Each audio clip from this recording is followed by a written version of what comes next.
esa razón, si tienes algo importante y bueno que compartirle al planeta, tenemos un espacio para ti en nuestra gran familia radiofónica. No te calles, alza la voz, esta es tu oportunidad. El mundo quiere escucharte. Contáctanos, Friedman Studio Top Radio. Somos energía positiva. Jackie Vasco Capelli Sani. Reestructura tu fibra capilar y luce un cabello sin frizz, hermoso, sedoso y con brillo. Contacto en Facebook e Instagram como Capelli Sani. Teléfono 777-328-6048. Jackie Vasco Capelli Sani.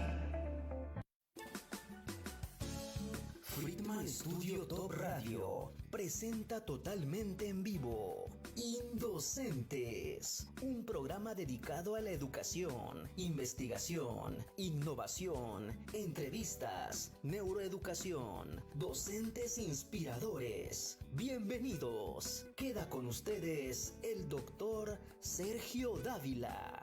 Iniciamos. Muy buenas tardes, bienvenidas indocentes.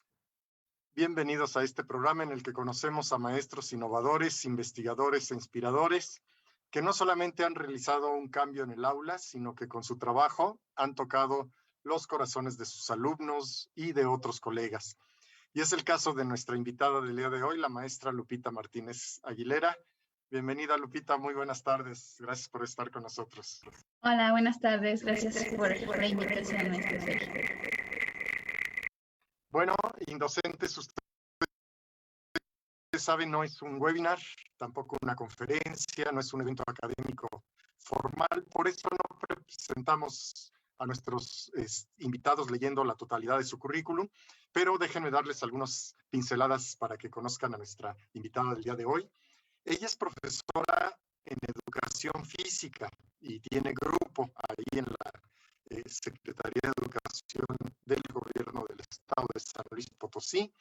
Es maestra en educación primaria, egresada de la Normal del Estado, y actualmente se encuentra estudiando el doctorado en educación en un programa interinstitucional con sede en la Universidad en la Universidad Iberoamericana de la Ciudad de León.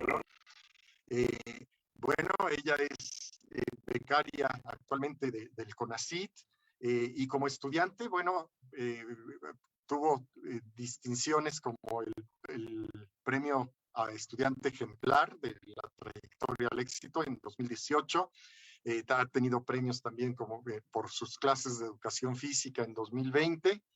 Es exalumna de COASH, del plantel 17, cosa que a mí me da muchísimo gusto.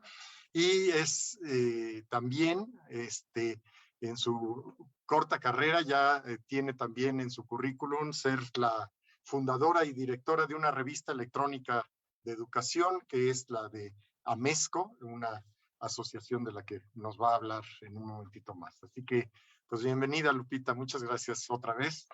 Y vamos directo, ¿no? Docentes aquí tenemos de dos tipos. Los que lo tenían muy claro desde chiquitos, jugaban a la escuelita, y los que dijeron, yo jamás me voy a dedicar a esto, y empezaron por azares del destino y no se han podido salir hasta la fecha. ¿Tú de cuáles eres? Creo que del primero. Platícanos. Sí, del primero. Sí, yo era una niña muy, muy inquieta desde corta edad, muy interesada por hacer muchas actividades en la escuela. Yo recuerdo que incluso participé, ya no se hacen creo esos concursos, pero antes los había. Eran concursos de niños, de foros lectores, de niños como de primero y segundo, tercer año, en el que a ti te decían, escoge un librito de la biblioteca de la escuela, lo lees, haces una reseña y nos la platicas, ¿no? Y eso era un concurso que en ese entonces había, y que yo empecé a participar en ese tipo de actividades, y de ahí hasta ya a mi nivel superior participando en cosas de ese tipo. Y cuando yo crecí, también identificaba que me empezaba a gustar mucho las actividades físicas, ¿no? Yo era muy, muy inquieta, siempre me la pasaba jugando. En la secundaria incluso, bueno, desde primaria empecé también a practicar deporte, ¿no?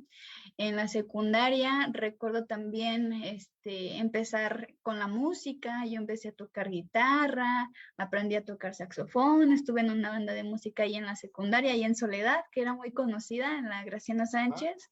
Y luego de ahí, cuando me pasé al Cobach, creo que fue la etapa en la que reafirmé como mi vocación, ¿no? Como a la docencia. Quería ser maestra, pero no estaba como muy segura de que si quería ser maestra de educación física o maestra de otro tipo, ¿no? Y entonces empecé ahí en esa etapa como a identificar un poquito como mi personalidad de ser muy, muy inquieta, muy activa. Yo hacía muchas cosas. Me acuerdo que incluso en el primer año de Coach, yo estaba en la selección de básquetbol, en la selección de fútbol, en las académicas, ¿no? Entonces, a mí como que me gustaba mucho, dije, no quiero ser maestra de educación física. Aparte también se me olvidó mencionar algo, muy hija de maestros de educación física, ¿no? Y entonces yo conocí la profesión por medio de mami y papi a todas sus actividades como maestros. Siempre decimos, pues a todas las actividades que campamento, y me empezó a gustar como que ese estilo de docencia, y fue cuando decido pues hacer trámites a la normal del estado, ¿no? Así más o menos, una Entonces, síntesis. tus papás, ambos profesores de educación física. Sí, son maestros de educación física. O sea que, Y cabe aclarar que no querían que fuera maestra de educación física. Yo cuando les dije, quiero ser maestra de educación física, mi mamá dijo, ¿qué? ¿Estás segura? Y que, ¿por qué? Y no, y que esto es muy sufrido, y que esto, y que lo otro, ¿no? Y dije, no, pues yo quiero ser maestra de educación física, no te estoy pidiendo permiso. Así que pues ahí voy a la normal del estado, ¿no?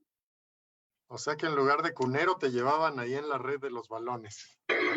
Sí, en el carro taxi, ¿no? Que mi mamá iba de una escuela a otra y nosotros ahí con ella, ¿no? O sea, ahí viendo desde afuerita, ¿no?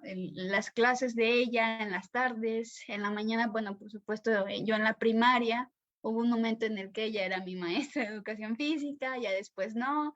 Entonces, pues así más o menos mi historia conociendo la profesión docente. ¿Y tienes hermanos? Sí, tengo un hermano cuate, somos de la misma edad, y un hermano más grande, que ya es como de allá de la Huasteca, muy. Entonces pues allá mi Pero yo hermano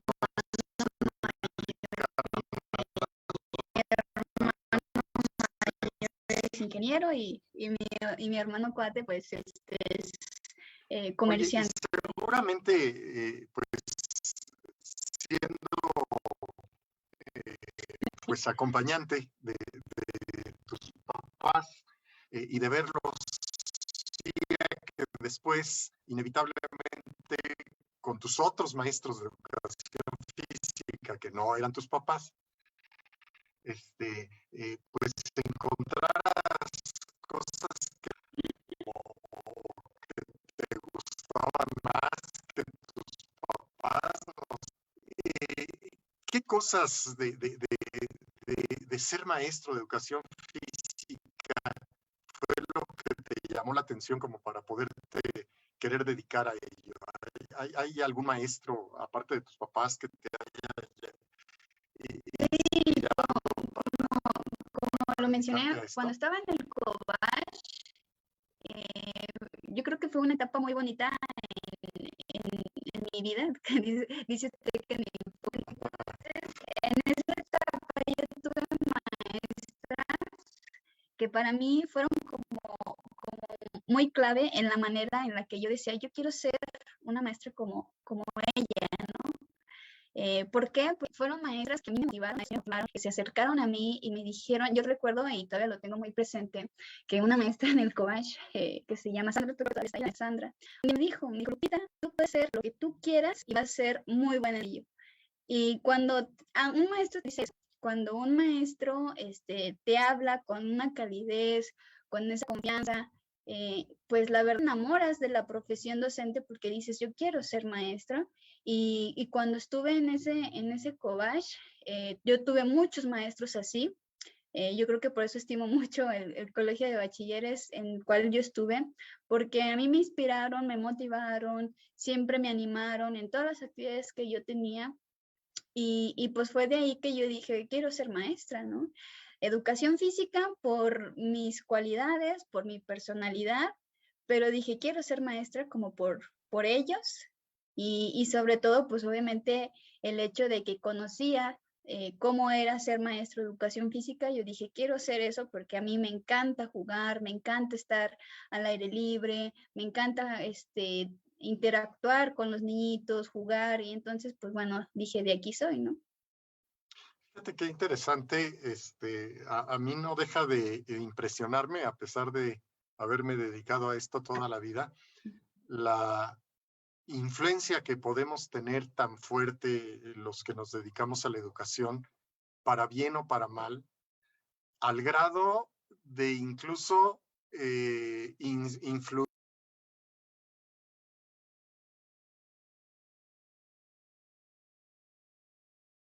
en la decisión, en decisiones de vida tan fuerte como qué vamos a estudiar. Ya hemos tenido algunos otros invitados con los que hemos platicado de cómo alguna frase o algún testimonio de sus maestros los sembraron en ellos esa vocación. Yo no sé si la maestra Sandra nos está viendo, pero si no, le vamos a mandar el link de la grabación porque seguramente le va a dar mucho gusto y quizá ni siquiera la va a creer, ¿no? En el sentido de que uno es y uno fluye en clase, pero a veces, como te digo, no somos conscientes de cómo una frase a tiempo, una acción puede motivar o lo contrario en algunos casos, ¿no? Híjole, ¿no? No sé, por muchos ejemplos y las mismas vivencias de que puedes llegar a detestar una materia por un mal profesor. Sí, y eso pasa, por ejemplo, a mí, perdón que lo interrumpa, o sea, No. yo a veces tenía maestros que a lo mejor no me gustaba un poco la asignatura y la manera en la que la enseñaban, pues te termina gustando, ¿no? O sea, no solamente la maestra Sandra, yo tuve otros maestros que así eran. Yo, por ejemplo, en mi último año yo tuve un profesor que me daba metodología de la investigación. Y ese maestro, cuando nos puso a hacer proyectos, que era como la tarea final, ¿no? De la asignatura, el maestro terminó a mí motivándome a tal punto de que yo no creía que el trabajo que yo tenía iba a llegar a una etapa estatal de un concurso. O sea, yo hice un trabajo y que yo nunca confié en él, o sea, yo me esforcé todo, pero ese maestro siempre me dijo, no, tu trabajo es muy bueno, tú confía en ti, confía en tus capacidades. Ese proyecto entró a un concurso, fue pasando de etapa en etapa, y cuando llegué a nivel estatal, pues la verdad, yo no me la creía, y fue gracias a ese maestro que yo empecé a confiar en lo que sabía y sobre todo pues en mis capacidades, ¿no? Creo que eso influye muchísimo en cómo el maestro te anima, cómo te inspira y cómo te alienta, ¿no? De alguna u otra manera. Lupita, a ver, la educación física en las escuelas, ¿cómo decirlo? ¿Cómo poderme expresar? Creo que todos estamos de acuerdo en que la actividad física es muy importante, que contribuye a la salud. Hoy sabemos además cómo esto es determinante para la formación de hábitos que nos ayuden en la calidad de vida actual y futura, en la higiene cerebral, etcétera. Lo sabemos. Y sin embargo, creo que es absolutamente común que en las escuelas no le demos como el mismo papel o la misma importancia que le podemos dedicar a las matemáticas o que le podemos dedicar a algunas otras materias.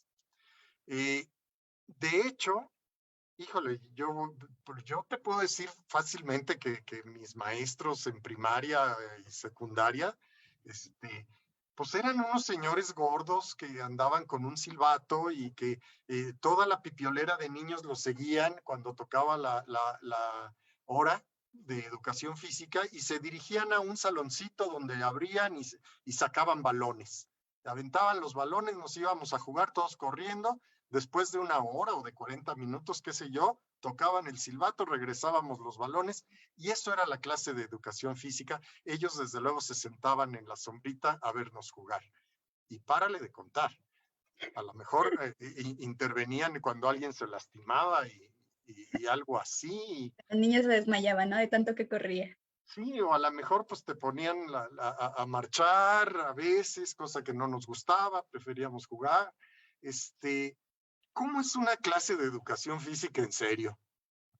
Pues mira, yo creo que a veces esa concepción que tienen sobre educación física, pues es porque no te quedaste o no se quedó ahí en la clase como para ver cómo evolucionó la educación física a través de los años, ¿no?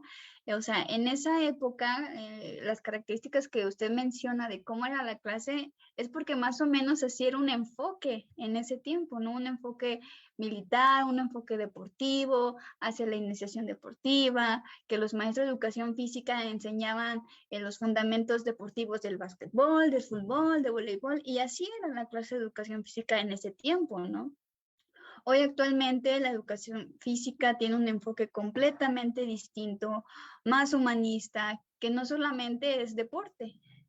Actualmente la educación básica tiene un enfoque global de la motricidad en el que tú intentas estimular a los niños en todas sus esferas del desarrollo, ¿no? No solamente, si bien la competencia motriz es el eje primordial, pues tú intentas que el niño aprenda a convivir, que aprenda a cuidarse, que aprenda a valorar el medio ambiente. O sea, es decir, hay muchas cosas que cuando uno tiene esa idea de la educación física que antes se hacía, pues es la misma que también están en primaria, ¿no? Por ejemplo, a mí me tocaron maestros en primero o segundo año de primaria, que si estabas platicando, ¡pum!, ahí te va el borrador, ¿no? Y eso era común, o sea, eso no estaba mal visto en esos años. La educación física, tal como nos la muestra así en ese escenario, no era mal vista, porque así eran esas prácticas, ¿no? Hoy en día es muy diferente, hoy en día también la práctica en las aulas adentro es distinta. Y entonces, pues debemos de reconocer que si a veces tenemos esa concepción, pues es porque no conocemos un poco sobre pues estos enfoques pedagógicos que están en los programas, ¿no? Y que actualmente pues son los que tenemos que estar trabajando en las escuelas. ¿Tú con qué grado trabajas? Yo trabajo en el nivel de primaria, entonces trabajo con todos los grados, de primero a sexto, y también he tenido la oportunidad de trabajar en preescolar. Muy poquito, pero sí trabajo en preescolar. ¿Estás dentro del salón de clase y les hablas de cosas o los llevas al patio y haces cosas o qué? ¿Cómo es una cosa? Mira, yo soy una maestra de educación física que no, mira, bueno, ¿cómo explicarlo? Yo sé cuál es mi función, yo sé qué es lo que tengo que hacer con los niños, pero no soy una maestra que esté casada con la cancha escolar, ¿no? Por ejemplo, porque tenemos una idea de que la educación física solamente es en la cancha. Es en la cancha. Y por supuesto que no, o sea, tú puedes hacer muchísimas cosas con los niños en todos los espacios que hay en la escuela y que estás trabajando los aprendizajes esperados de educación física. Por ejemplo, Yo en las comunidades indígenas en las que estuve trabajando hace poco, yo estaba viendo las maneras en las que los niños podían aceptar y reconocer la cultura en la que ellos están, que más bien es cultura Shui. Entonces, lo que yo intenté hacer antes de la pandemia y ahorita durante la pandemia, en cierta medida, fue que ellos intentaran reconocer los juegos o las actividades que en su comunidad hacían, ¿no? Y que yo antes, cuando llegué y les dije, bueno, ¿qué hacían en educación física? Pues a veces los niños decían, no, pues salimos a correr, salimos a jugar y así, pero yo decía, bueno, pero ¿qué aprendieron en educación física? A veces los niños no me sabían responder y yo les dije, bueno, ¿qué juegos hacen en su vida cotidiana, no? Y entonces de ahí yo intenté vincular un poquito aprendizajes que tuvieran que ver con atender sobre el conocimiento de la diversidad cultural en esa comunidad indígena, a través de la educación física. ¿Y cómo fue eso? Pues a través de estrategias, de juegos autóctonos, de estrategias didácticas cooperativas, ¿no? Es decir, que el niño aprendiera a valorarse y a valorar la cultura en la que él está por medio del juego. Y se puede dar clase de educación física a distancia. ¿Cómo fueron estos 2 últimos años para ti con pandemia?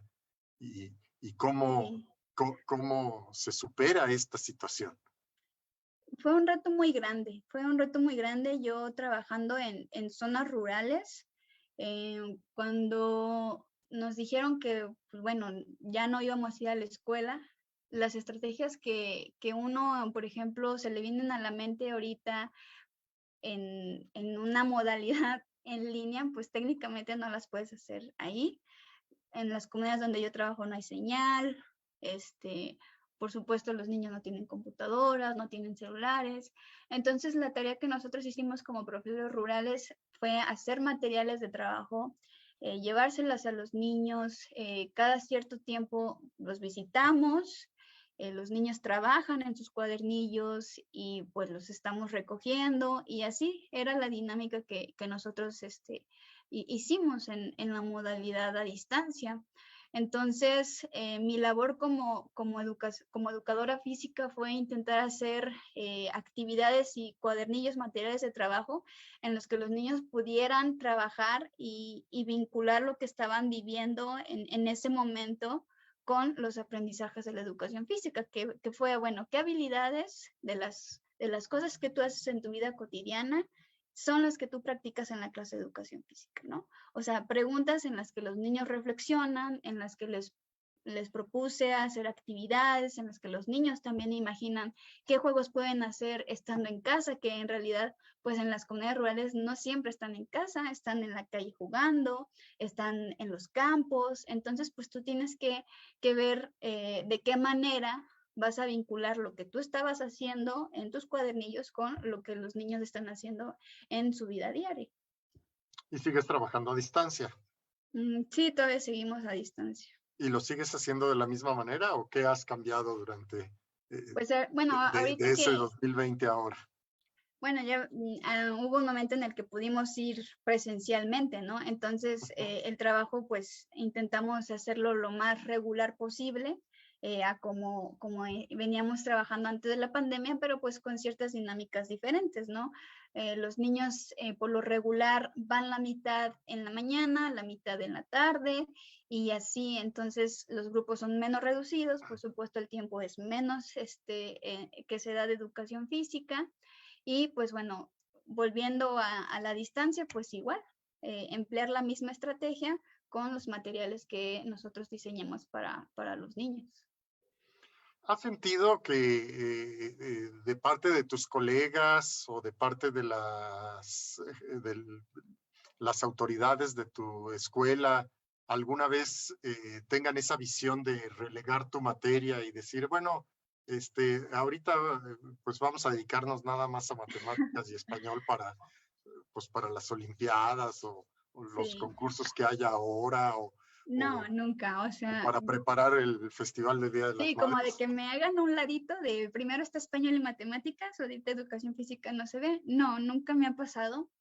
Y no me ha pasado porque, yo en mis primeros años de servicio, te comparto que yo tuve la fortuna, y sí, bueno, puedo decir fortuna, pero más bien como, yo lo siento como una bendición, porque yo llegué a escuelas en zona huasteca en ese primer año, donde nunca habían tenido un maestro de educación física. O sea, yo fui la primera maestra de educación física que los niños conocieron, ¿no? Entonces, para mí fue muy bonito enseñarles lo que era una clase de educación física, porque a veces el maestro de primaria lo sacaba un ratito a jugar como para poder cumplir la hora de educación física. Entonces yo les enseñé, o más bien intentaba dar una clase de educación física para que ellos aprendieran, ¿no? Todo lo que nosotros podíamos ver y aprender en ese espacio. Y yo creo que también había el factor de que los maestros tenían la necesidad de un maestro de educación física en esas primarias. Y otra situación que yo tuve en otra escuela es el liderazgo que había con mi directora en ese entonces. Yo como maestra de educación física no puedo estar en todos los consejos técnicos de las escuelas que yo tengo. Eso es algo que a lo mejor no conocen sobre la labor de educación física. Nosotros que trabajamos por horas semana mes, tenemos que intentar estar en el consejo en donde tenemos nuestra mayor carga horaria. Entonces a mí me tocó estar en una escuela en donde la directora era una maestra súper comprometida, que se esforzaba muchísimo, que las reuniones de consejo técnico no eran una reunión de, a ver maestros, vamos, saquen la planeación, vamos a hacer esto, no, o sea, era un espacio en donde nosotros platicábamos, nos desahogábamos, compartíamos y hacíamos las cosas juntos, ¿no? O sea, yo era una maestra que estaba a la par de mi compañero de primaria, ¿no? Eso mucho tiene que ver con el liderazgo que cada maestro tiene en su centro escolar.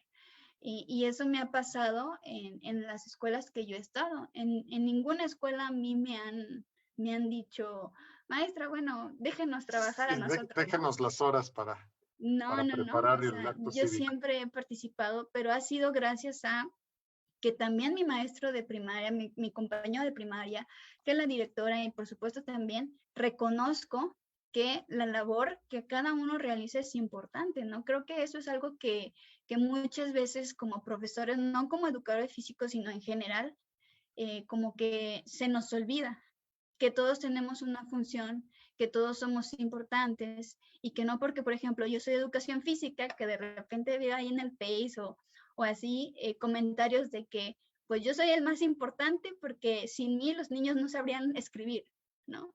O sea, eso como que es de, a ver, ¿no? O sea, también lo que el maestro de primaria hace es importante, también lo que la directora hace es importante, incluso también lo que el maestro de educación especial hace o el intendente hace, ¿no? O sea, es decir, reconocer que todos somos importantes y que para que esto funcione, pues tenemos que trabajar juntos, ¿no?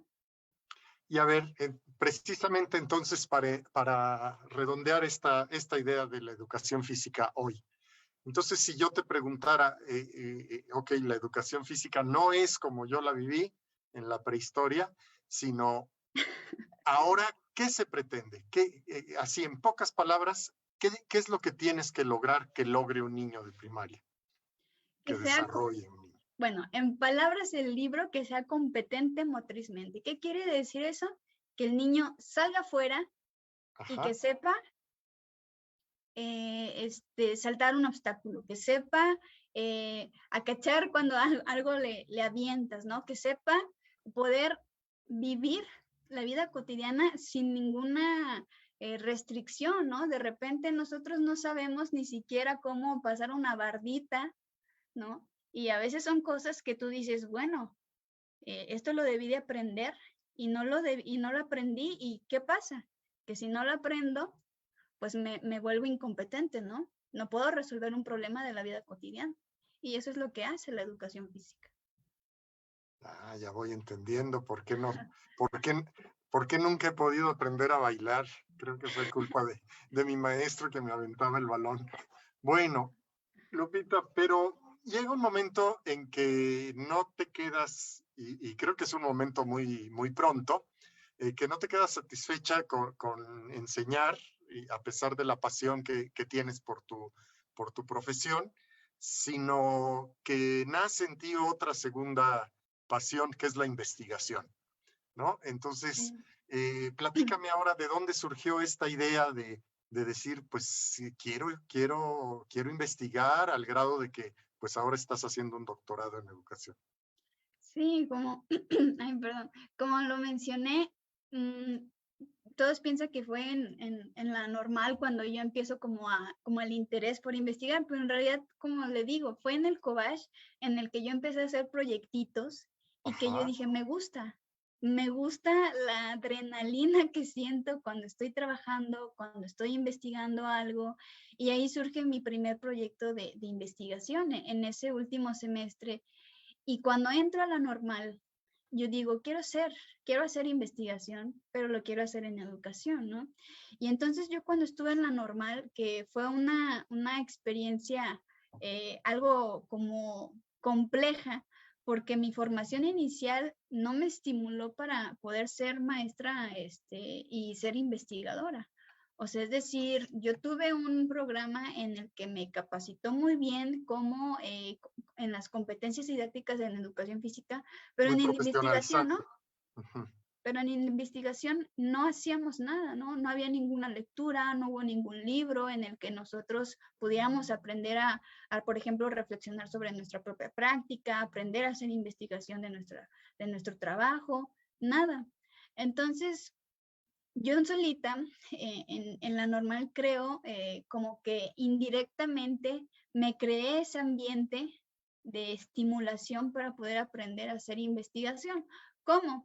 Pues cuando, por ejemplo, yo tenía tiempos libres, yo me iba a la biblioteca, leía, intentaba, por ejemplo, yo tenía una beca en el primer año y recuerdo que cuando al inicio del ciclo escolar te llegaban 3 meses de pago juntos, yo con esos 3 meses que me llegó, recuerdo haberme ido a comprar a Gandhi, de ahí de Fundadores, el libro de Sampieri de Metodología de la Investigación, estando en primer semestre, porque yo tenía muchas ganas de hacer investigación, pero no había nadie que me enseñara a hacer A investigación. ver, Lupita, te voy a interrumpir. Y todo eso gracias a la clase de metodología de la investigación de preparatoria en el COBAS 17.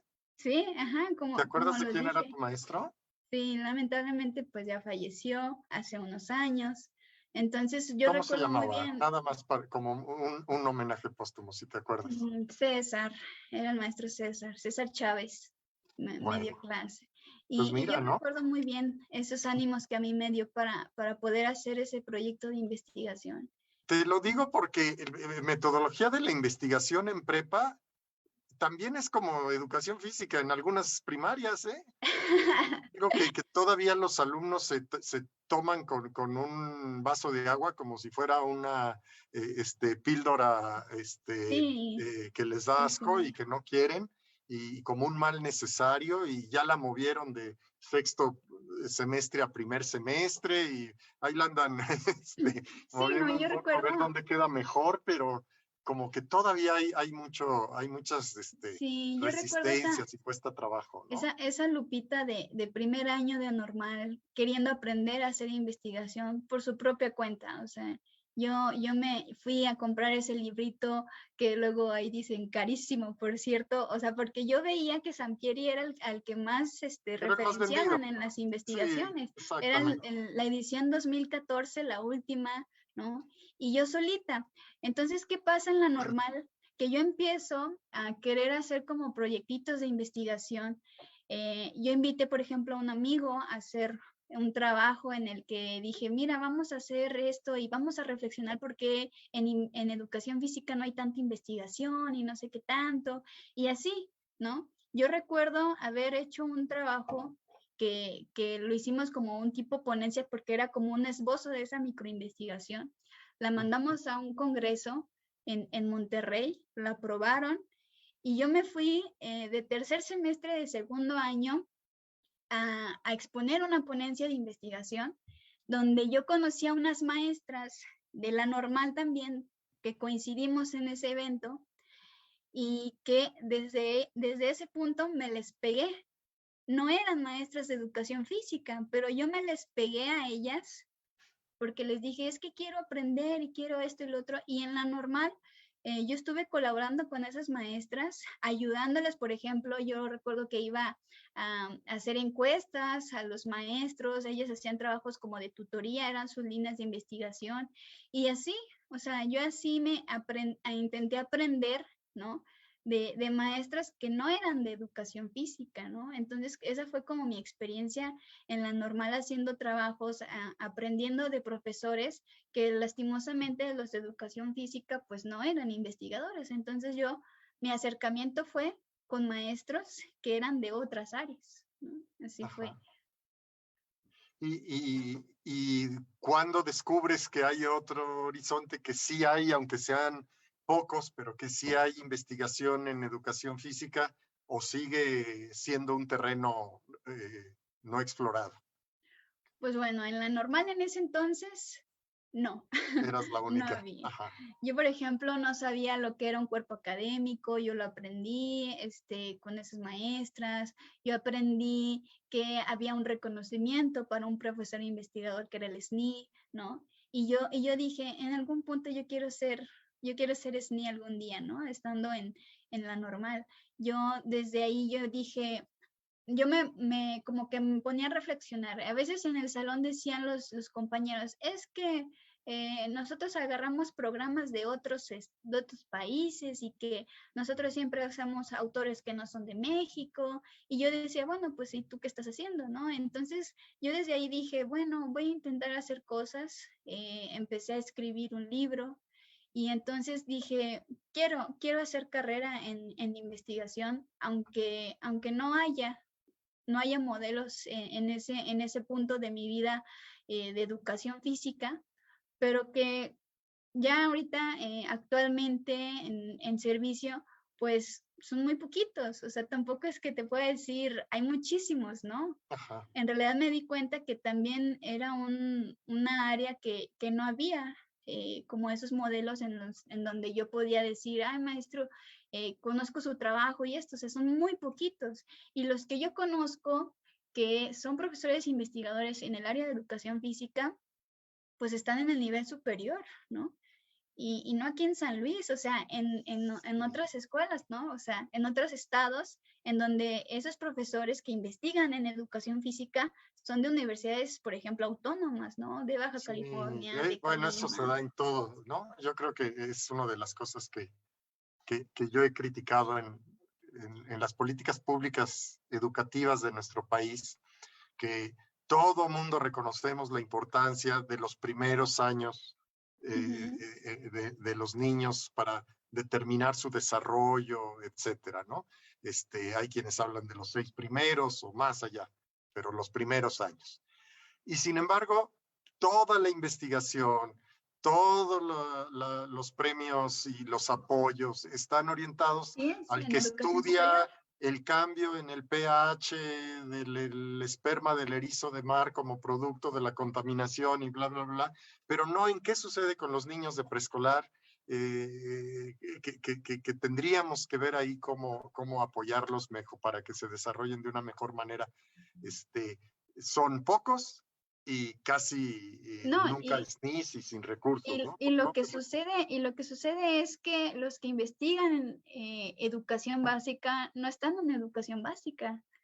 O sea, Además, están sí, en claro. educación superior. ¿Por qué? Porque solamente en esos sistemas está el ambiente, están los estímulos y la labor de la investigación educativa no es reconocida en la educación básica, ¿no? Un profesor que investiga y que es profesor de educación básica no se le reconoce esa tarea ni se le valora, e incluso hasta te podrían decir, pues es que no te pagan para hacer eso, ¿no? Tu labor es dar clase, no hacer investigación. Entonces, pues obviamente es un reto y es un trabajo que pues hay como mucho camino por recorrer para que esos sistemas pues también estén de este lado, ¿no? ¿Y cómo llegaste al doctorado de la Ibero? Yo cuando estaba en la licenciatura, que escribí por ahí una pequeña obra que se llama El camino a ser docente. Yo en tercer año termino de escribir, la presento a dirección, les digo, bueno, maestro, en ese entonces el director Francisco le digo, maestro, mire, escribí esta obra, no espero nada, voy a esperar solamente, ojalá la pudiera leer. Pasaron algunos meses y ya estando en cuarto año, en séptimo semestre, me llaman, me escriben y me dicen que mi obra va a ser publicada. Entonces me mandan con el director de investigación educativa, en ese entonces el doctor Eduardo Noyola, y pues empecé con él una plática, empezamos a conocernos, él fue el que dirigió todo el proceso editorial de mi libro, que aparte también dirigió otros proyectos editoriales, y de ahí conocí el programa de la Ibero.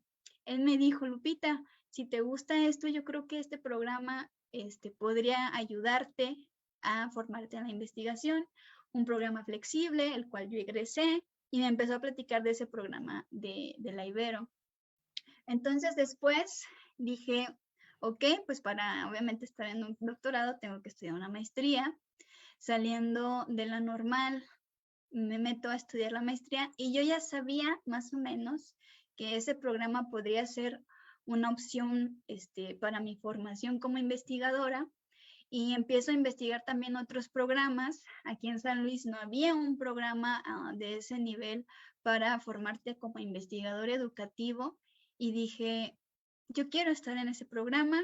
Me fijé en las convocatorias, son programas que son generacionales, o sea, es decir, si son de 4 años, tienes que esperarte 4 años hasta que abra, ¿no? Entonces, cuando estaba en primero y segundo semestre de la normal, empecé a comunicarme para ver en cuánto tiempo se iba a abrir la siguiente convocatoria, y pues ya tenía como que mi foco en que quería estar en este programa. Saliendo de la normal de maestría, pues me preparé, saqué el inglés, estuve elaborando mi anteproyecto, porque pues obviamente hay muchas cosas que te evalúan para estar en un programa de ese nivel, y pues aquí estoy con un esfuerzo y con un sacrificio muy grande, porque yo cuando estuve en la Huasteca, déjame comentarte que yo salía, por ejemplo, los viernes en las mañanas, a las 10 de la mañana salía de mi escuela, me regresaba a la cabecera, agarraba un autobús, ese autobús se iba a Valles, llegaba a la 1, y de la 1 hasta San Luis,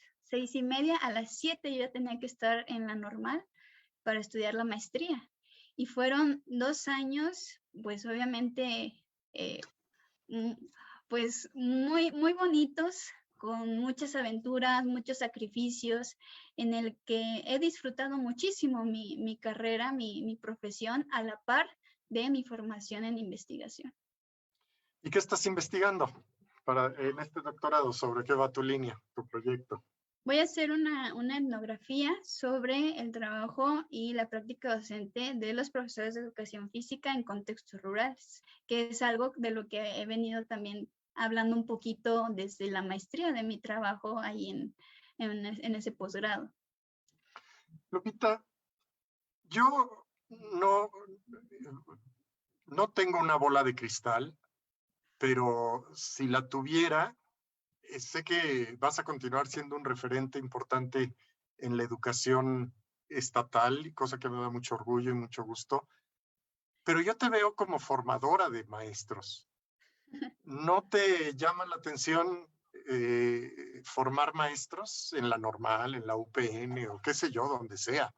Pero por ahí no te pica una cosquillita. No, yo desde que estaba en la normal lo dije, quiero ser investigadora, en un futuro quiero dar clases en licenciatura, en posgrado, y sí, me han preguntado si quiero trabajar en ese nivel. Le digo, sí, estoy preparándome, estoy disfrutando el camino, y en algún momento pues llegará como esa etapa de mi vida profesional. pero sí, me encantaría. Sí, seguramente por ahí va a llegar. ¿Cómo ves el futuro de la educación? Porque pues ya a este nivel y con todo lo que has estudiado e investigado, ¿qué luces y sombras ves para este año? Con esta pandemia que no acaba de terminarse ni terminará, pero con esta incertidumbre que Sí, tampoco termina ni terminará, hombre. Ya ves, la semana pasada al menos en mi escuela estábamos preparándonos para regresar a la presencialidad y a las y 4 de la tarde nos dicen que no. a las 11 de la noche, ¿no? Literalmente. Pues casi, quizá un Ajá. poquito antes, pero bueno. ¿Tú cómo ves este año? Mm, Mira, maestro Sergio, yo creo que falta mucho, mucho por hacer. Si bien ya tenemos muchísimo tiempo con esta pandemia, yo creo que el trabajo que hoy en día el maestro hace ya se ha vuelto una dinámica muy hasta como de fábrica, ¿no? Planeación, enviar, evidencia, registrar. Y eso, pues lastimosamente es triste, ¿no? Es triste porque el sistema a veces te hace caer en ese tipo de dinámica, ¿no? Que pues no te permite digamos, disfrutar, pero sobre todo reflexionar el aspecto del que, a ver, ¿qué estoy haciendo yo en la escuela, ¿no? O sea, ¿cuál es mi función?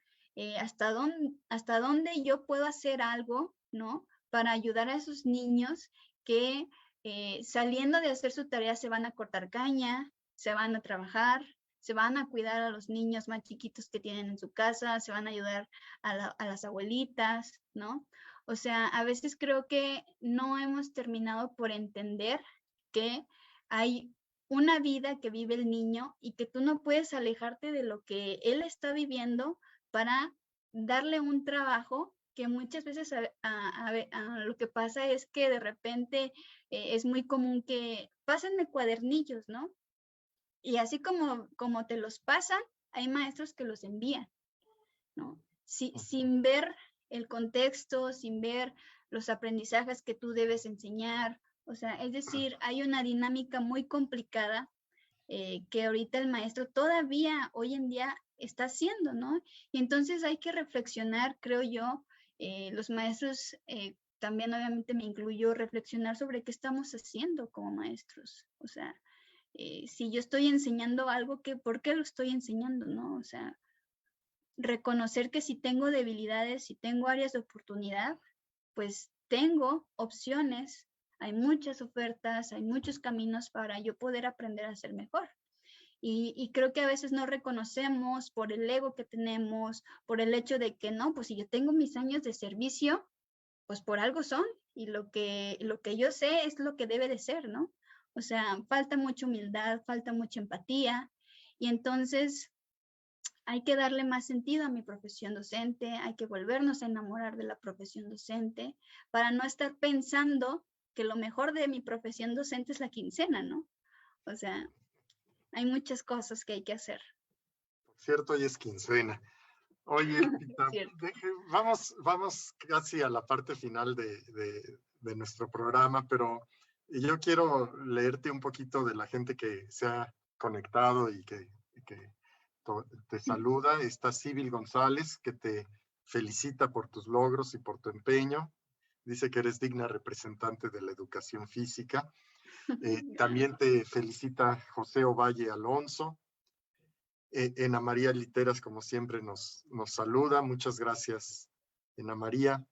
Alondra de Altamira también nos saluda. Saludos a la maestra Lupita. Gracias, Alondra, por acompañarnos siempre. Tenemos un amigo común, Lupita, que es Felipe Beltrán.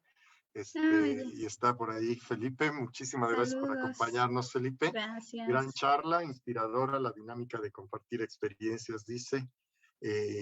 Está Adelina Curi también por ahí. Y bueno, Lady Constanza. Pues muchísimas gracias a todos ellos que nos dejan Gracias. sus comentarios. Sí, Y bueno, este programa busca inspirar y yo creo que las experiencias que nos has platicado, la misma, diríamos, pasión con la que relatas y con la que nos llamas, ¿no? A estas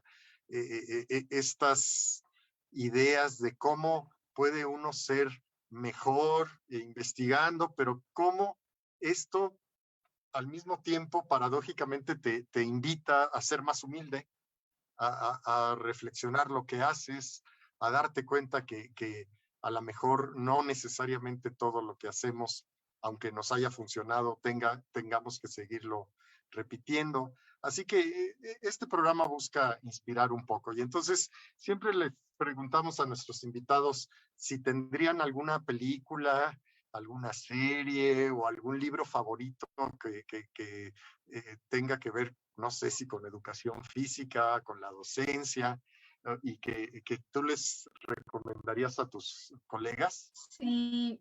Yo creo que más que como combinando un poco, ¿no? Sobre la docencia, sobre la vida, sobre la sociedad, sobre el contexto en el que vivimos. Yo hace mucho vi una película y también la he recomendado varias veces en otros espacios, una que se llama Cadena de Favores. Y esa película la vi cuando estaba como con 10 años, 11 años, ¿no? Y cuando tú lo ves en retrospectiva ahorita, te muestra muchísimas cosas sobre lo que es ser un maestro, que antes de ser maestro eres una persona que tienes una historia de vida, que tiene sus heridas emocionales, tiene sus logros, que tiene sus, ¿no? Y esa película te hace reflexionar muchas cosas sobre cómo un maestro puede cambiar la vida de un niño y que cómo un niño a través de una idea puede cambiar totalmente el mundo, ¿no? Es una película que los invito a verla. Y ya es muy viejita, creo que es como del 2000, pero Sí. sigue siendo muy bonita, muy bonita referencia sobre muchos temas de la vida, ¿no? Y de la educación. Y pues nada, ¿qué más? El Maestro libro Sergio. que mencionas que escribiste, ¿se puede conseguir? ¿Cómo se llama? ¿Dónde lo encuentran? Ah, sí, lo pueden conseguir está digitalizado. eh, Ajá. lo pueden poner ahí en Google, El Camino a Ser Docente, mi nombre, y ahí les aparece el link para que lo puedan descargar. Obviamente no está digitalizado como tal un libro electrónico, pero lo escanearon para que la gente pues pudiera leerlo. O sea Y que pues está bueno, gratuitamente, lo sí, podemos sí, sí, descargar. sí lo El pueden camino descargar, a el ser camino a ser docente. docente. Sí, sí, Ah, por ya ahí lo está creo que también. que lo vamos a revisar. Y Lupita, si te quiere la gente saber un poquito más de ti, ¿dónde te busca, dónde te encuentra? Pues aquí en mi casa, pues en mi Face, ahí estoy, mándenme mensajes, siempre intento contestar. Mi correo electrónico, por ahí lo podemos compartir en nuestras redes para que lo tengan. Y pues aquí andamos ordinariamente viviendo la vida, la juventud, no sé. Muy bien, Lupita. Oye, pues muchas gracias por habernos acompañado en este No, gracias a usted por episodio. invitarme a De echar verdad, aquí una platiquita. todo un gusto, porque te hemos visto precisamente en las redes que pues estás muy contenta estudiando y logrando cosas, ¿no? Ahí en Amesco y en otros espacios en los que te desenvuelves. Así que pues para mí ha sido un verdadero placer que hayas Sí, estado a mí esta tarde. también, muchísimas gracias. Gracias. Y bueno, a todos los que nos han acompañado esta tarde, también darles las gracias. Y no solamente esta tarde muy especial, porque hoy Indocentes termina su segunda temporada. Fueron 10 Ah, episodios que espero que hayan disfrutado mucho y que hayan servido para conocer a 10 extraordinarios indocentes, investigadores, innovadores e inspiradores. Muchas gracias al doctor Amaury Pozos Guillén. Muchas gracias a la maestra Dayana Mores desde Argentina, al doctor Robbie Rosler también desde Argentina, a Gustavo Calderón, a Evelyn, la maestra Evelyn Escalante, al doctor José Luis Rivera, al doctor Federico Malpica desde España, a Eric Juárez, al doctor Manuel Gil Antón y desde luego a la maestra Lupita Martínez Aguilera, que fueron mis 10 invitados de esta segunda temporada. Y gracias a Huicho en los controles, y un abrazo muy, muy especial a David, que ya lo dije y lo repito, David y yo hace muchos años decidimos ser hermanos y lo seguimos siendo. Así que abrazo, querido David, en la producción, y pues los invito a que se queden en la señal de Friedman Studio Top Radio, y ya nos veremos en Indocentes seguramente en una tercera temporada. Gracias. Gracias. Cuídense mucho, bye. Gracias.